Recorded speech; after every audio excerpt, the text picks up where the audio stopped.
Olá, meus amigos. Deus abençoe a todos vocês, em nome do Senhor Jesus.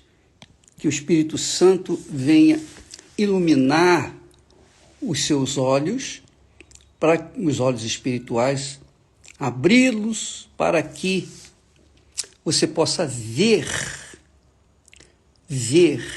o invisível, crer no impossível e andar pela fé inteligente, a fé que se crê, a fé que se lança, a fé que se mergulha na palavra de Deus, a palavra de Deus.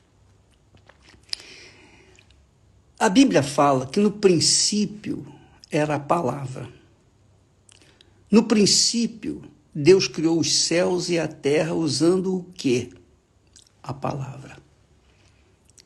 Lá em João diz que no princípio era o verbo, ou palavra, é mais claro, a palavra. E a palavra estava com Deus. E a palavra era Deus.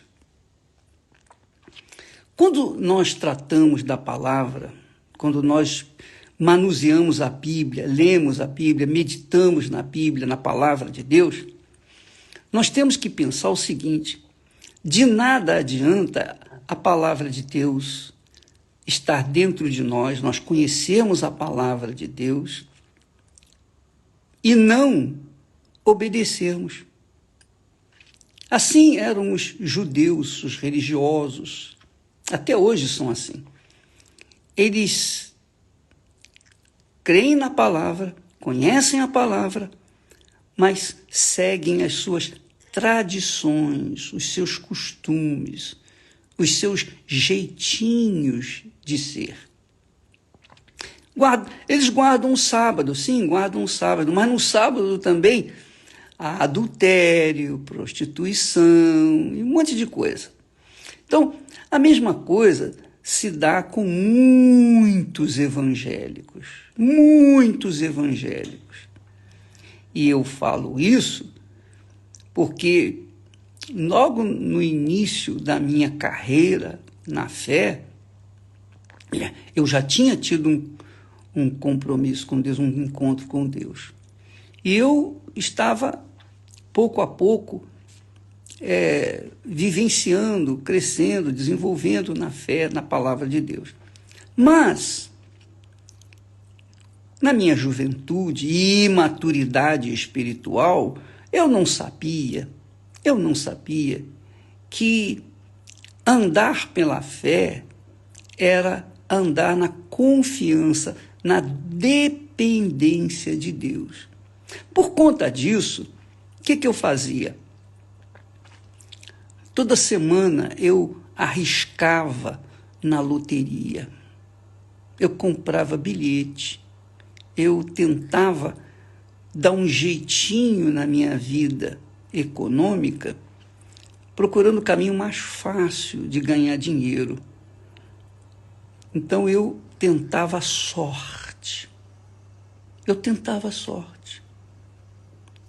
Ora, a partir do momento, eu vim aprender isso muito tempo depois, a partir do momento que eu partia para esse caminho de tentar a sorte e aproveitar as facilidades, não as oportunidades, mas as facilidades, eu tentava crer em Deus de uma forma dentro da igreja, mas do lado de fora eu cria na sorte.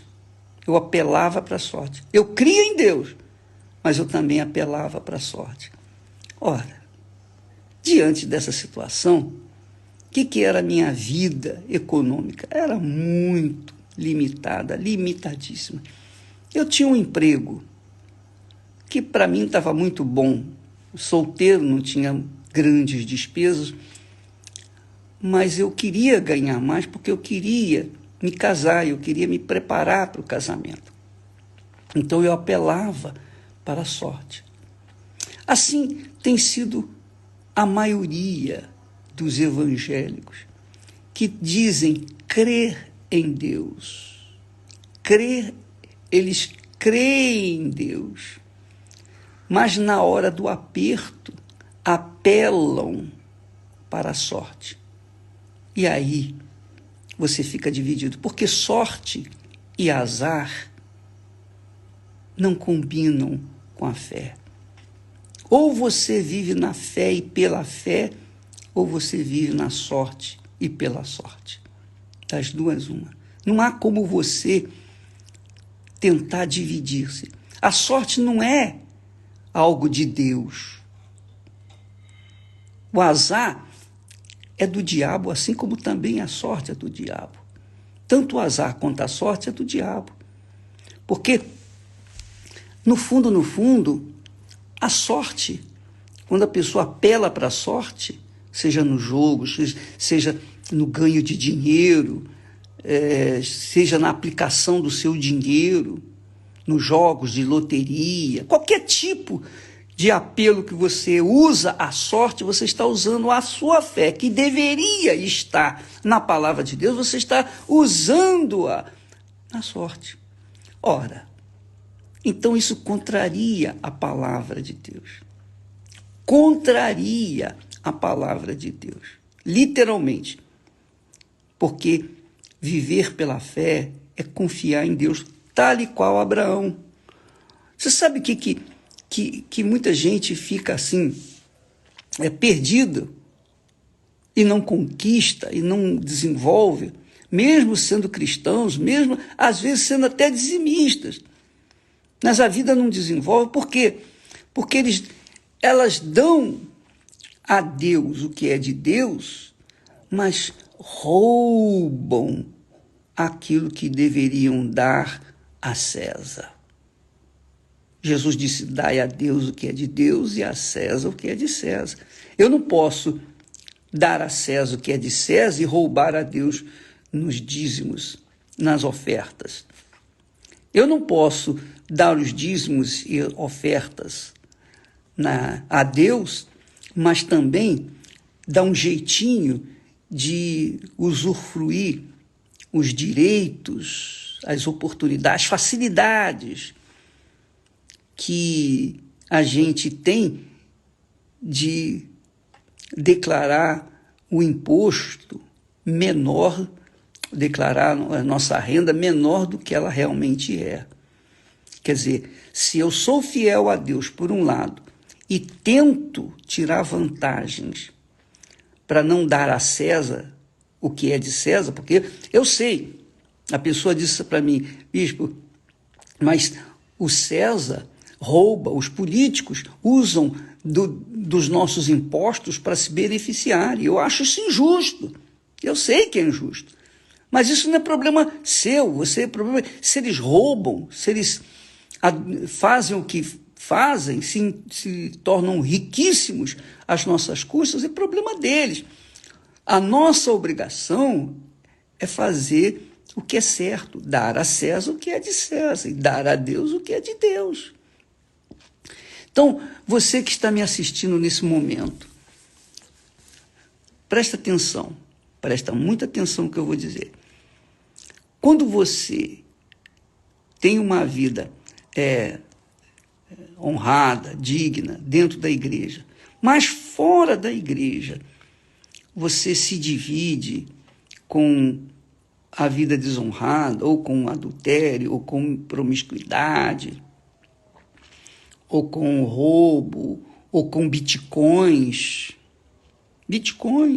pirâmides, investimentos que você sabe que é para fugir do fisco, do leão, do imposto de renda.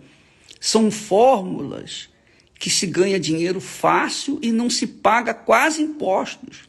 Essa é a realidade. Então, quando a pessoa tem um comportamento duplo, ela tem um caráter duplo, na igreja ela é verdadeira, do lado de fora da igreja ela é mentirosa, ela é enganadora. Então, como é que essa pessoa pode cobrar de Deus a justiça? Ó Deus, faça justiça, Senhor, eu não aceito isso. Não pode, ela não tem o direito. Ela não é justa. Ela não é justa. Como é que ela vai querer acusar os outros ou tentar se beneficiar de vantagens de forma incorreta? É questão de inteligência. Eu sei que a gente paga rios de impostos e esses impostos pouco voltam, mínimo vem de volta, retornam em benefícios para o povo. Mas isso não é problema meu. O meu problema é com Deus. É ouvir e obedecer a sua palavra. Não importa se o meu imposto vai ser roubado. Não importa se o meu patrão ganha dinheiro às custas do meu trabalho suado e ele utiliza do imposto que eu paguei, que descontou na folha, ele utiliza para si, ele rouba. Isso é problema dele. Nós não temos nada com isso. A minha fé é em Deus, não é no patrão, no governo, quem quer que seja. Então você tem que saber separar o que é de Deus e dar a Deus o que é de Deus e dar a César o que é de César. É isso que temos que fazer. Se César vai ficar com o dinheiro todo para ele, vai roubar o meu dinheiro, vai usufruir, vai gastar regaladamente o meu dinheiro, não importa, não é meu mais, é dele, é problema dele. A minha obrigação é fazer a minha parte. Então, Pedro fala sobre isso com respeito às injustiças. Ele fala sobre isso, ele fala que quando nós somos injustiçados e nos defendemos, então já não há glórias para Deus. Mas quando nós somos injustiçados e nos calamos e ficamos aguardando, dependendo da justiça de Deus, então Deus é glorificado nessa injustiça que nós sofremos. Nós sofremos.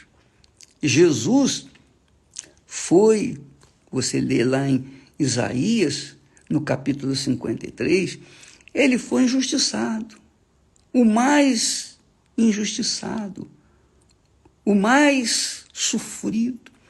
Contudo, ele não abriu a boca para reclamar. Ele aceitou tudo aquilo que sofreu e Deus, está escrito que Deus se agradou daquela injustiça que ele estava sofrendo, que o filho dele estava sofrendo na cruz. Deus se agradou. Por quê? Porque isso glorifica a Deus. E essa é a fé inteligente. A fé inteligente não é você passar os outros para trás e ficar tudo por isso mesmo. Não. A fé inteligente não é você ser curado de uma coisa, curada da outra, ser beneficiado aqui e ali e alguns pontos. Não. A fé inteligente é você sofrer pela causa da sua fé na palavra de Deus e manter-se firme e confiar que o Senhor Deus vai fazer justiça. Ele que vai justificá-lo, ele que vai defendê-lo. Então, quando você sofre por causa da justiça, Deus é glorificado. Muito legal isso, né? Amanhã vamos falar mais a respeito, mas não se esqueça, minha amiga e meu caro amigo. No princípio era a palavra. A palavra é a palavra. Em Israel, eles têm um ditado que diz assim: milá zemilá. Palavra é palavra. Palavra é palavra. Palavra, uma vez pronunciada, Jesus falou que de todas as nossas palavras nós daremos contas para sermos justificados ou condenados. Depende da palavra que nós seguirmos, obedecermos. Amanhã falaremos mais. Deus abençoe em nome do Senhor Jesus. Amém.